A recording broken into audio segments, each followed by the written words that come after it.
On this episode of Carnage, we're gonna upgrade the Barina.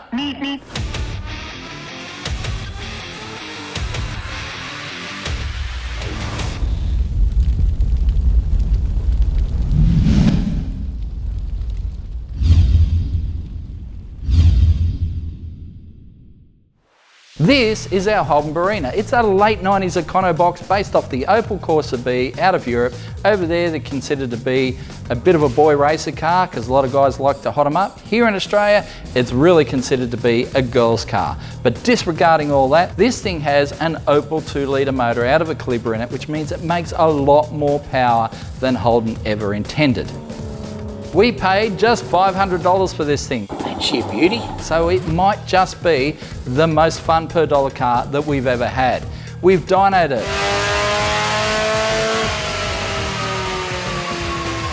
We've drag raced it.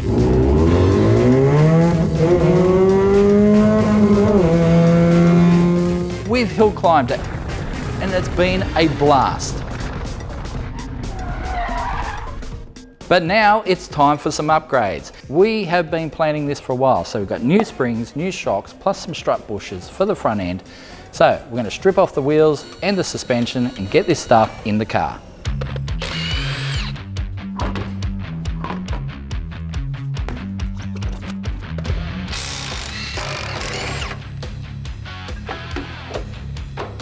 There's one.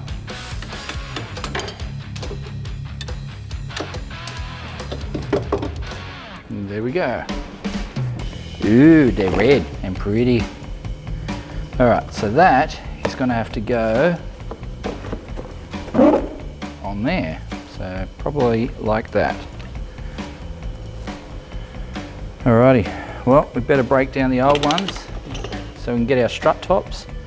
We can put these all together. Spring.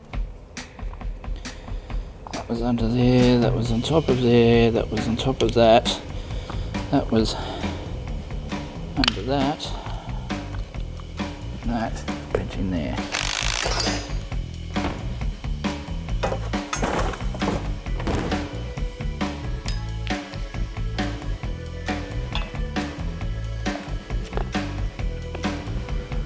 All that stuff goes on top, like so.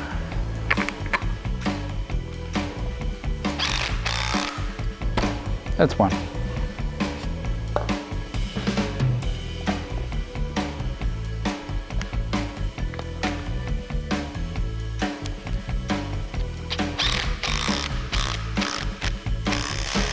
Well, that was relatively simple, wasn't it?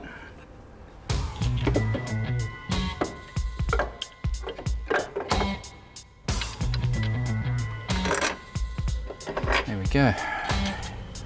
In and in.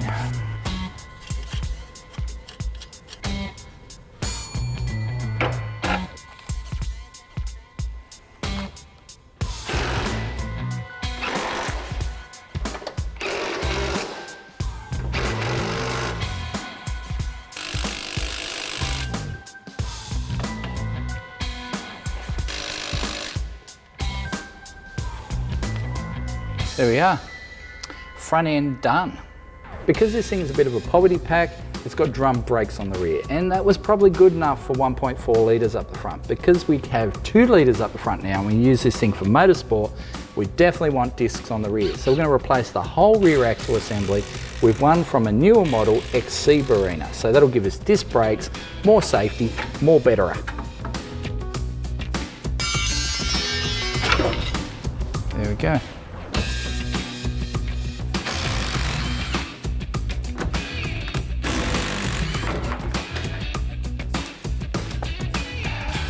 Shocks.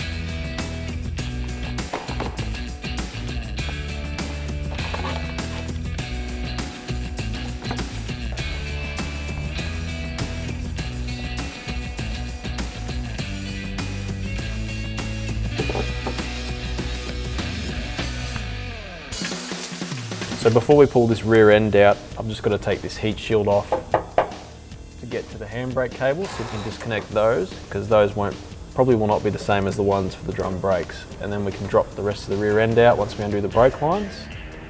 And Scotty's hoping and praying that the other rear end will just bolt straight in, and so am I. Because the front was so easy, hopefully the rear's the same. Oh, Easy. oh well. Easy. Oh, don't. It's awesome when they come off nice and easy like this. Beautiful. One.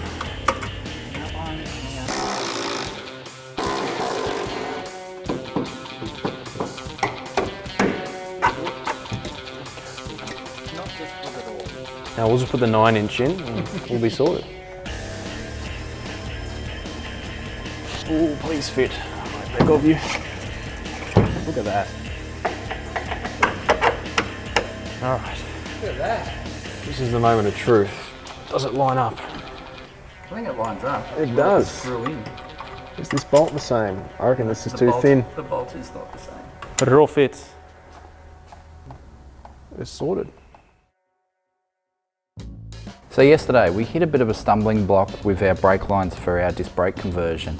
Now these were the lines that came with the axle, and you can see the actual portion here that comes through the bracket is a lot smaller. So the clips were wrong, so we're going to have to get new clips. But even so, I just don't think that it was going to work, because this end would have been much smaller going in there. So what I've decided to do is reuse the lines that were on the car, but drill out these brackets to accept this much fatter brake line fitting, so to speak. And then the lines that come off the disc brakes just screw into them. So on this side we haven't done it yet. I've got to undo this, take out this clip, drill that out, and then that line can poke through there. We use the other type of clip, brake line in, and brake line's done. Then all we need is Kian to go over and get us some shock bolts. And then we'll be pretty much done, other than adjusting the handbrake. But we're almost there.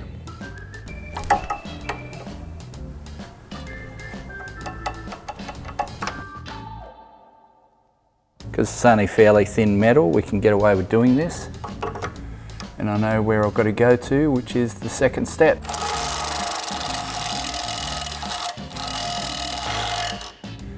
So now I can poke that through there. So that clip. Now, because I don't have the little détente to locate the fitting in its correct orientation, I'm going to have to use a spanner on this end and poke that up in there.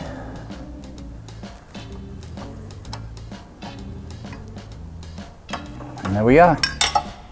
Brake line done.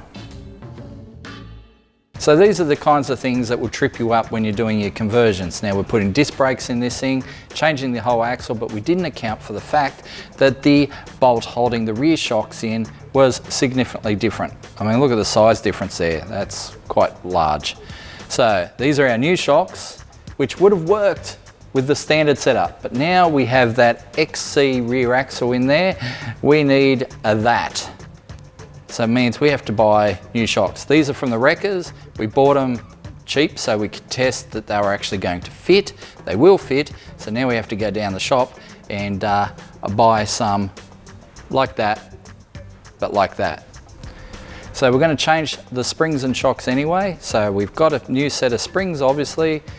We've got these shocks, we'll put them in so we can get this thing down on the ground. All right, so I've already put that side in. Now for this side. So how does that go? That was that way.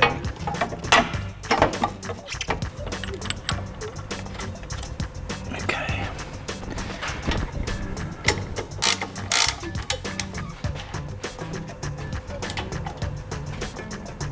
Shocks, springs are in. Handbrake works now, so I've sorted that out. So we're pretty much right to go. Just got to bleed these rear brakes.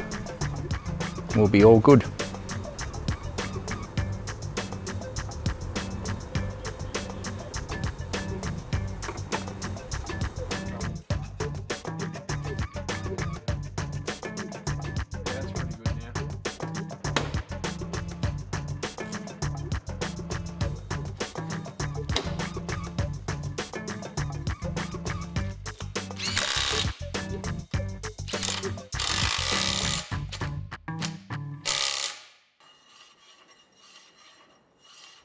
All right, let's load it down and see what it looks like.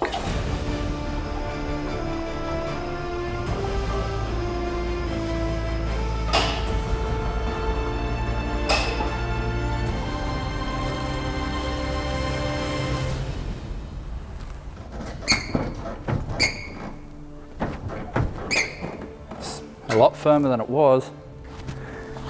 I can't fit a fist in there anymore. That's not too bad.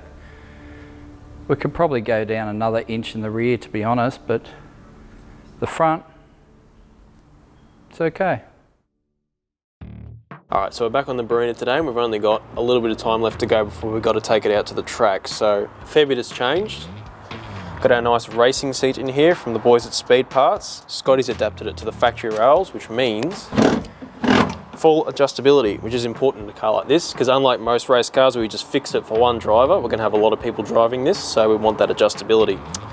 Obviously we've got the half cage as well now from the boys at All Race. They smashed that out for us, so we're just slightly safer, because these things apparently have a reputation for tipping over, which doesn't surprise me when you look at the fact that it's just a big bubble driving down the road. So all that's left to do now is put in our 6-point harness. This came with the seat from the boys at Speed Parts, another Auto Technica product. We basically just need to drill a couple holes in the floor and put these eyelets through. I'm just going to mock it up for now and see where everything sits, and we'll go from there. So a 6-point harness is a bit more sophisticated than your good old 4 points that everybody used to use back in the day. Unlike a glorified seat belt, we used to just come over the shoulders, over your waist and clip up. It's a little bit more involved than that. We've got the same points, so 2 that will go down here somewhere and come up and go across your waist, 2 that obviously come across the shoulders, and then there's 2, which are these 2 that go in under your crotch, in under the seat and onto the floor with the buckle, and that holds you in nice and tight.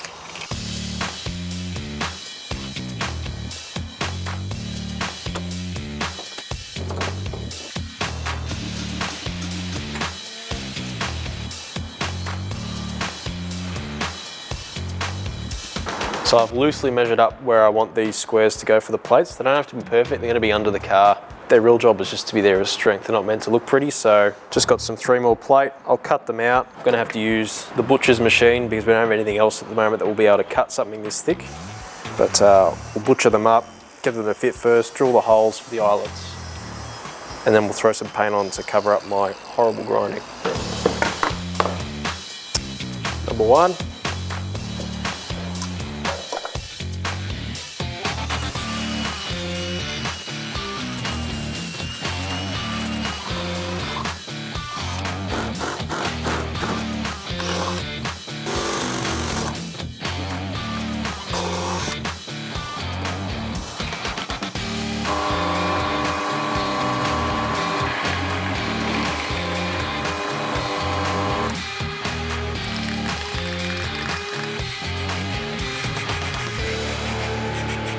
The plates are a bit of a tight thread on the eyelets. I just have to thread them through a little bit first, and we're all good.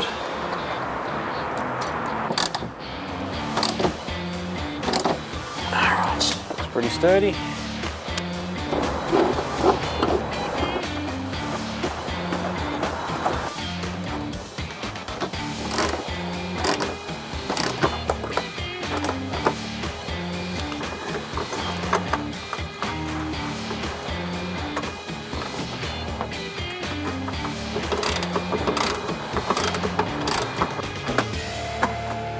And that is harness done.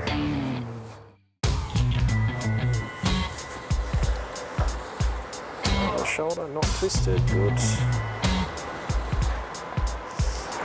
That is tight.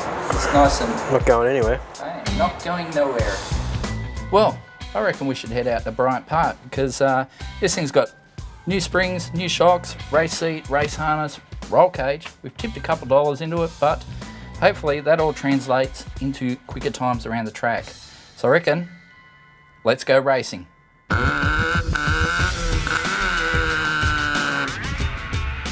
Being summer, we were hoping for a dry track, but this is Melbourne, so no such luck.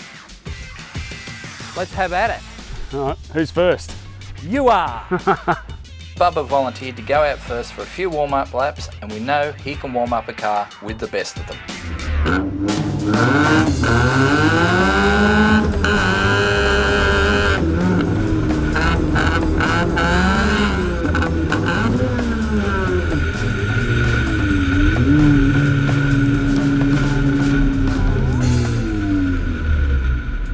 But in true Carnage style, it wasn't long until a problem surfaced. Uh-oh. I let him break it. The first issue was the battery coming loose and shorting out against the bonnet.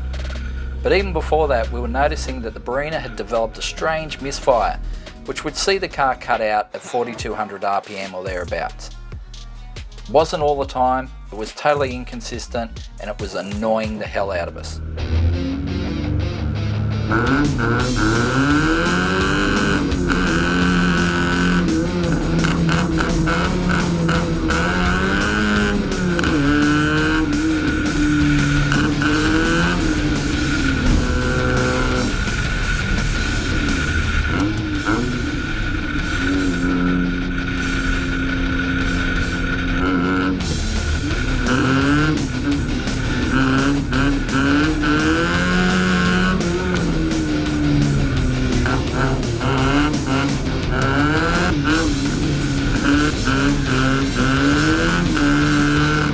We suspect that because the car sat in the rain for a few hours, the water got into something it shouldn't have and played havoc with the electrics.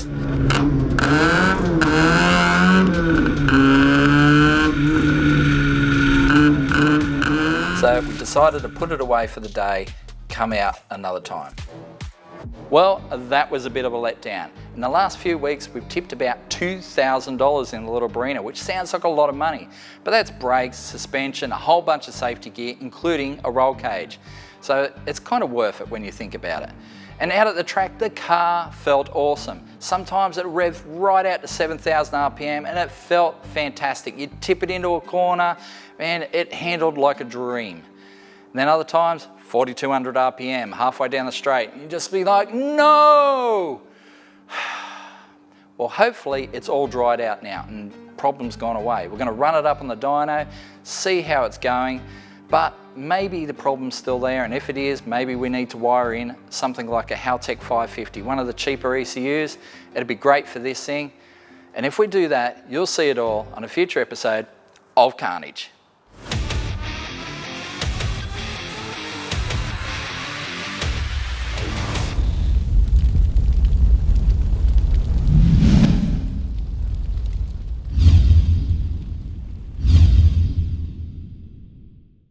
Everyone needs a Barina like this.